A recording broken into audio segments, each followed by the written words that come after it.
Mayor. Kerry Reed. I'm with Los Banos Police Officers Association. Within a year, I'll probably retire. And with that, I'll probably make it out with the good benefits that were promised to me 30 years ago when I started with the city.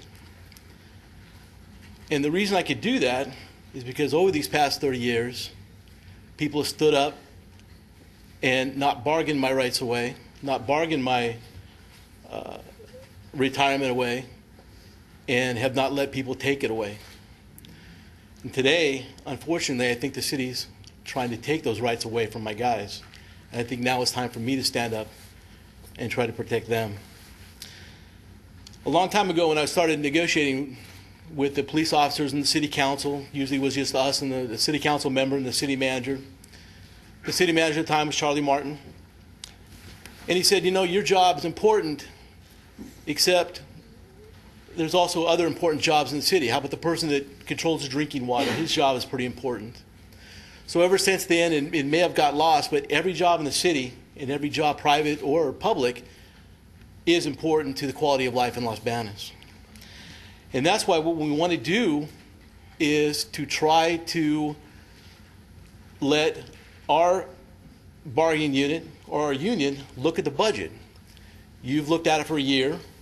We've looked at it for a couple of weeks since December 15th, and we just haven't had the time. So maybe there is some solutions that we can come up with. Now, when we were negotiating 6 months ago, there was a $23 million that the city had in reserve. So that's what we need to have some time to look at the budget, and that's what we're asking for tonight. Now, there are some numbers, and we've heard some numbers from the city, and we've heard some numbers from us. I got a couple more numbers. 24 is the number of hours a day staffed by officers on patrol, to 911 dispatchers, and the jail that's open. 25,950 reports that were taken, 20,000 more incidents that we responded to that didn't generate reports, 4,078 911 calls answered, 3 months that it takes to recruit, test, and do a background to hire a new officer, 3 months at a minimum for an officer to go through an FTO program with another officer, and 6 additional months, making a total of a year if we have to send the officer through the academy. Now, recently we asked the city that if you take our 3 officers away and the 1 CSO, what happens after that if 5 more officers leave?